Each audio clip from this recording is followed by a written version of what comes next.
Bien, volvemos aquí a su servicio hoy para desarrollar el tema de artrosis de cadera. Para ello estoy en la compañía del doctor Edgar Estrada. El doctor Estrada es ortopedista, traumatólogo y especialista en medicina integrativa, un profesional en el campo de esta medicina para desarrollar este tema tan interesante. Doctor Edgar Estrada, muchísimas gracias nuevamente por aceptar la invitación. Buenas tardes, queridos televidentes. Jader, gracias por invitarme nuevamente. Espero poder cumplir las expectativas de este nuevo programa. Sabemos que así es, doctor Estrada, y por eso pues hemos querido ampliar, no solamente dedicarle unos minutos de sus temas, sino hablarlo de manera general. La artrosis de cadera, esta parte del cuerpo humano como órgano integral, ¿qué es la cadera? La cadera como órgano está representada por dos huesos básicamente. El hueso en la parte proximal, que se llama el acetábulo. El acetábulo constituido, si miramos, esta es la cadera derecha, por el hueso ilíaco, por el pubis y por el isquio. Son tres huesos que forman el acetábulo en la parte proximal. El acetábulo entonces es una cavidad para contener ¿qué? Contener la cabeza femoral. Esta es la cabeza femoral. Veámoslo acá en esta otra imagen. Esta es la cabeza del fémur. Este es el fémur derecho, la cabeza femoral, que es totalmente como una esfera. El cuello femoral, el trocánter mayor y el trocánter menor. Toda esta estructura está recubierta y estabilizada por esta estructura blanca brillante que se llama la cápsula articular. Esa cápsula articular contiene y retiene la cabeza femoral dentro del acetábulo, y cualquier alteración en la esfericidad del fémur o en la cavidad del acetábulo va a hacer que haya una limitación de los movimientos. Dentro de los géneros masculino y femenino, ¿quiénes padecen más problemas de artrosis de cadera? Generalmente quien padece más el dolor de la cadera es el hombre. La mujer tiene más frecuentemente dolor de rodilla en cuanto a artrosis, como lo hablamos en las charlas anteriores. La articulación de la cadera es una articulación que es más contenido, congruente y no permite ningún tipo de deformidad de la cabeza femoral. Por lo tanto, es una articulación más exigente y cualquier pequeño daño va a hacer que nos limite el proceso de la marcha, nos duela al caminar, y cuando hay daños puede producir también acortamientos del miembro inferior. Usted menciona, doctor Estrada, algo que causa curiosidad, relaciona mucho las patologías desde el punto de vista físico y corporal del ser humano con la parte mental. ¿Qué relación existe de la parte mental con la parte física?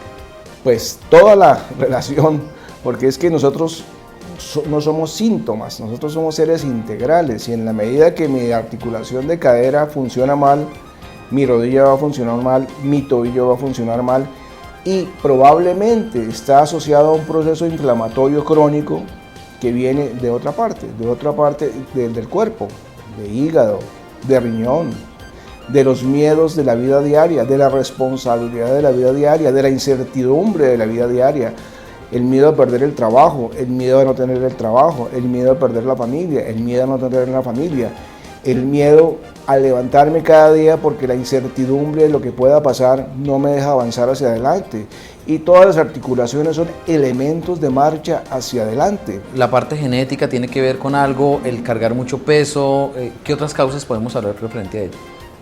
En la infancia pueden suceder anomalías y daños articulares que predisponen el daño hacia la vida adulta. Por ejemplo, una infección temprana en la cadera, que se llama una artritis séptica, puede producir un daño en la microcirculación, es decir, en la irrigación sanguínea de la cabeza femoral, haciendo que ésta se deforme.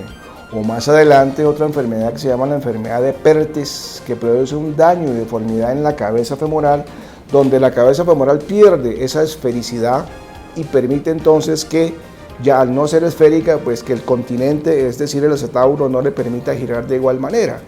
Esa es otra patología que sucede en la infancia, y entre más temprano en la vida suceda, pues mejor que se recupera porque hay mayor proceso de crecimiento.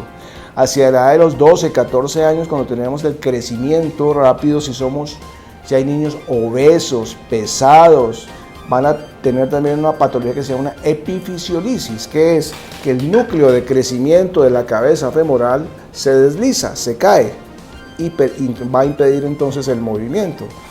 Posteriormente, en la vida adulta, el trauma al caminar, el trauma del sobrepeso, el dismetabolismo, todos los cambios metabólicos pueden producir una necrosis prematura del cartílago, que va a llevar entonces a una artrosis temprana o tardía, llevando a una secuela de una fractura. También puede llevarnos a un proceso de daño del cartílago, que va a llevar entonces a un daño de la forma de la cabeza femoral y a una necrosis del cartílago, como lo mencionamos en programas anteriores. Lo primero que una persona o que cualquier persona refiere cuando presenta una molestia en su cuerpo es el dolor, y obviamente pues aquí estamos hablando de la artrosis de cadera, es el dolor en esa parte del cuerpo.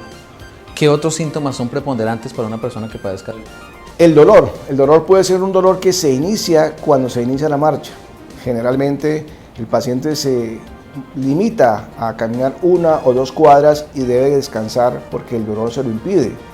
Hay una claudicación, es decir, que cada paso que da lo da con limitación y va haciendo adaptaciones en movimiento muy curiosas. Puede aumentar el arco del movimiento con el pie, puede limitar el arco de movimiento con el pie, puede empezar a tener la necesidad de ayudarse con un bastón o con una muleta o con una tercera persona que lo ayude a caminar. Entonces son limitaciones que se van presentando también como acortamientos. Puede haber un acortamiento de 1 centímetro, centímetro y medio en el miembro afectado por la compresión y disminución del espacio articular. Puede haber un dolor referido. Generalmente, muchas veces y en algunas ocasiones, el dolor de cadera pasa desapercibido porque el primer síntoma es el dolor de la rodilla.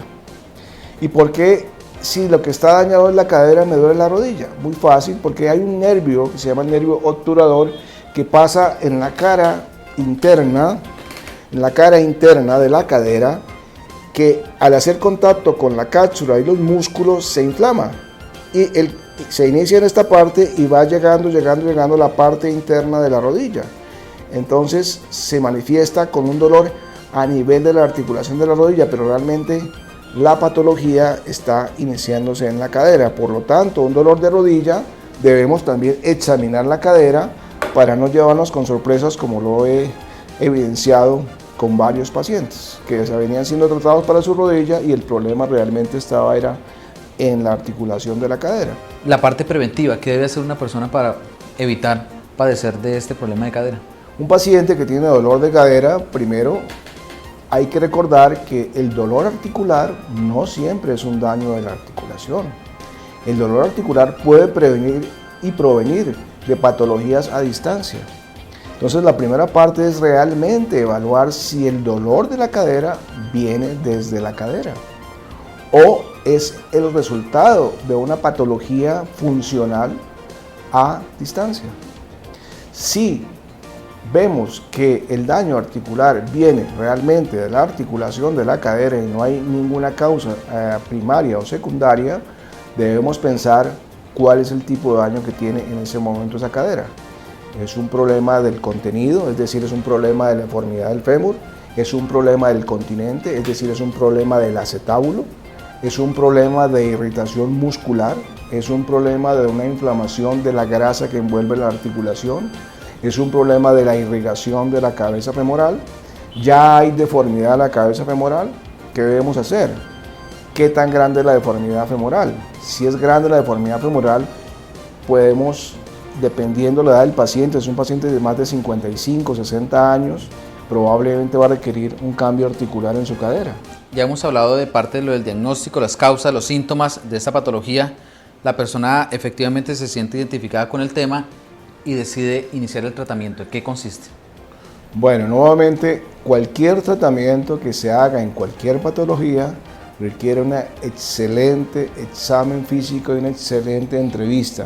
En esa entrevista no es solamente mirar el movimiento articular, sino escuchar al paciente, sentir al paciente, auscultar realmente cuál es el verdadero problema de fondo. Como te decía hace un momento, muchas veces el dolor de la cadera no se siente en la cadera, sino se siente en la rodilla. El dolor de la cadera tiene que ver con la limitación de la vida diaria. Entonces hay que hacer un excelente examen, muchas veces tomar una radiografía, algunas veces es necesario hacer una artroresonancia que nos va a permitir mirar si la esfericidad de la cadera, contenido continente, es adecuada o no. Ver que no haya ninguna patología a distancia, por ejemplo, una patología a nivel de la columna, que esté dando una sintomatología y de irradiación a través de una compresión del nervio que se llama el nervio ciático u otros nervios cercanos que están a ese nivel. ¿A dónde acudir? ¿A dónde pueden ir las personas? Acudir al médico que le tengan confianza. Si quieren venir a mi consultorio acá en Medicadis, estaré atentos a atenderlos y a orientarlos cuál es la mejor alternativa para que su tratamiento sea adecuado. Insisto, escuchar al paciente es fundamental para poder hacer una recomendación. No todas las artrosis, ni todos los daños de cadera, ni todas las patologías de cadera tienen un mismo tratamiento. Cada articulación tiene su propia personalidad. La rodilla derecha o la cadera izquierda o la rodilla izquierda, cada uno se comportan de manera diferentes porque la patología puede ser de origen y causa diferente y por lo tanto el esfuerzo que hay que hacer para resolver ese problema es individual. No podemos decir para todos los pacientes esto o para todos los pacientes lo otro. Es definitivamente el escuchar al paciente el que nos va a poder hacer tomar definiciones y decisiones que lo van a ayudar de una manera u otra. Hay pacientes que dicen, doctor, conmigo ni piensa en nada de cirugía. Otro paciente dice, no, yo ya fui donde el médico A, B, C, D y E y me dieron analgésicos, antiinflamatorios, 20.000 cosas, fisioterapia y no he mejorado. Entonces, cada paciente es un esfuerzo diferente y cada paciente es un mundo diferente. Médico, muchísimas gracias. A usted, Jader, a ustedes televidentes por permitirme entrar en sus casas. Amigos televidentes, de esa manera hemos llegado entonces al final de este espacio de salud a su servicio. Ustedes han podido ver durante el transcurso del programa los números telefónicos a donde pueden acudir también a visitar al doctor Edgar Estrada. Él tiene su consultorio en Ibagué, en el sector, en la clínica Medicadis, consultorio 505, quinto piso. Los números telefónicos son 265-8264 o 315-257-3205.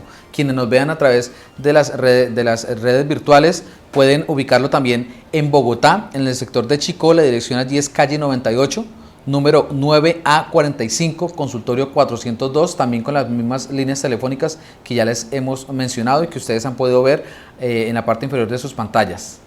Por lo demás, con nosotros se pueden comunicar también al correo electrónico a su servicio ibagué@hotmail.com. Nos pueden dejar sus inquietudes, sugerirnos temas, nos pueden agregar en Facebook, aparecemos como a su servicio Ibagué, o en YouTube, digitar Jader Barrera y ahí podrá ver el contenido completo de este y de otros programas que hemos desarrollado con diferentes especialistas médicos. Dentro de 8 días, ustedes no olviden que tienen una cita con nosotros nuevamente para conocer muchísimo más acerca de temas de interés relacionados con el campo de la salud y de la medicina. Recuerden que aquí nosotros siempre estamos a su servicio.